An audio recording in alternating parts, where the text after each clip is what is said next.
I don't know if you guys can see it, but let me just zoom in here. I don't know if Pablo can see it, but that is the Skyway Bridge right across on my distance there. And it reopened back in 1984, 4 years later, because of the massive and really scary tragedy that happened there. I'm just gonna go a bit here, right? So you are looking at a well, we call it a pink palace. We live here, so we call this a pink palace. But for everyone who don't live here, that's a five-star hotel called Don Cesar Hotel. Um, actually, I did not know this, and I live here. I've been living here for many years, and one of my audience in the viewer side told me that this used to be a hospital back in 1944, and then it turned into a hotel.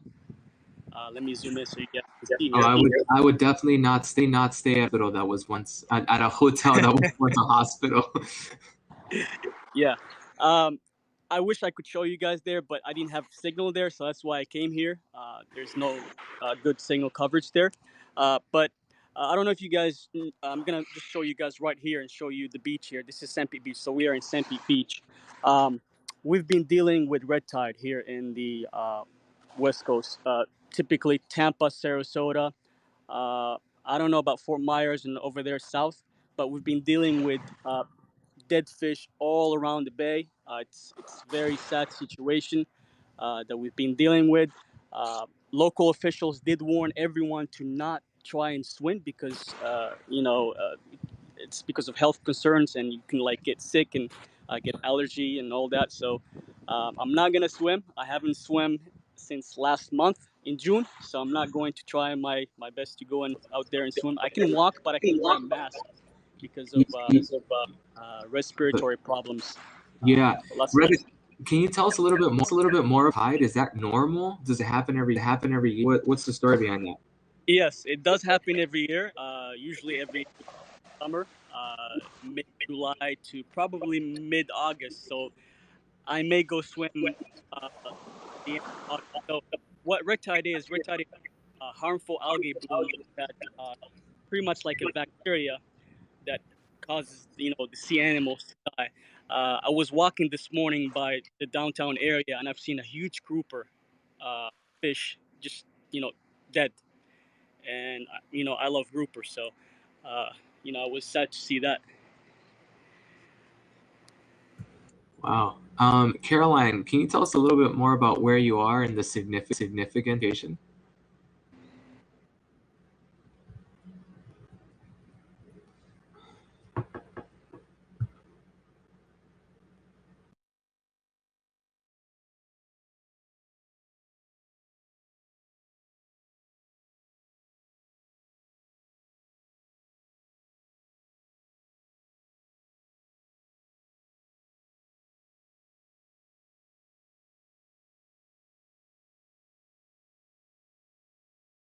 You can.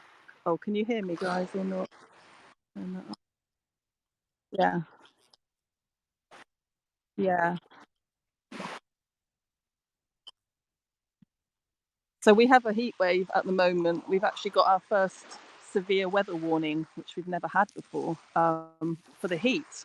And there's a lot of people still on this beach now, which is incredibly unusual. I've never known that before. It would normally be empty. But yes, so Shoreham by sea is, as I say, pretty equidistant between two well-known, the city of Brighton and then Worthing. So we're sort of we're pretty much in the median of the two of them, and it's a very old part of it's a sort of Saxon town originally, and was very famous sort of in medieval times. So there's a lot of history here as well. Unfortunately, I can't show you too much, but at the moment, and I won't say too much because it's probably more for Reda to talk about, but the moon has not shown up at the moment, so we can't see that either. But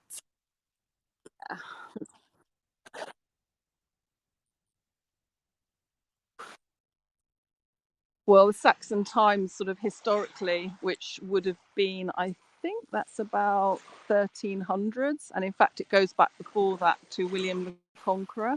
So there's a really old church going back to about 1100 in the centre of Shoreham, which is still there. So it was a really famous port. And then in the 1700s, there was a lot of destruction, and they're not quite sure why, as to whether there was a huge like hurricane or whether it all silted up here.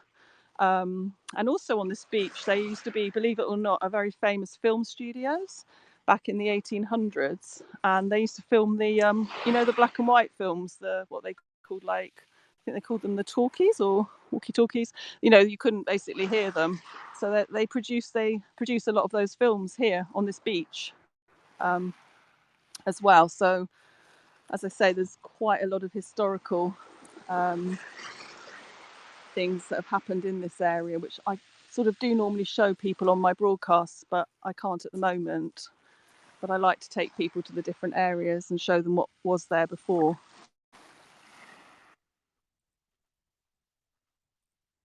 Yeah. Yeah. Yes, because now they're all now our lockdown's just finished on Monday, so now we're going to be allowed to go into things again easily.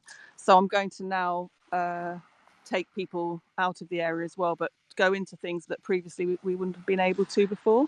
So we do have a lot of castles along the south coast, because there's also a fort which you can't see at the end of this beach, which was a prototype fort because they thought we were going to be invaded by the Spanish. So they built a prototype fort to test it out, and it's still here. But a lot of forts that were then built were based on that prototype one. So I'm going to take you along there as well. That's about 20 minutes along this beach. So that's still there. Yeah, and the Victorians all started coming to Brighton, which is 20 minutes along the coast. So that's got a huge amount of history because there's a big palace there. And Queen Victoria used to visit. And when the railways kind of became more popular, that's how Brighton became famous as a seaside resort, because people would come down from London on the trains, and it grew hugely. So there's loads of sort of history there. So I'm going to go more into the city of Brighton and take people to the different areas, because a lot of movies have also been filmed there as well. Brighton and Brighton Rock was obviously written. Charles Dickens used to stay there as well. Lewis Carroll wrote Alice in Wonderland. Um, Quite a lot of famous poets and authors have all lived in Brighton, and musically it's very famous. A lot of people come to study in Brighton because the famous music school there. So quite a lot of well-known musicians that you would have heard of have actually been to that school, just called BIM, BIM. Yeah, so I'm going to be doing a lot more music streams now that things are opening up, be able to go in and stream gigs and things. So yeah, a lot will be on the horizon. No worries. I'll probably sign off this one. Yeah, thank you. Thank you. Bye. Bye.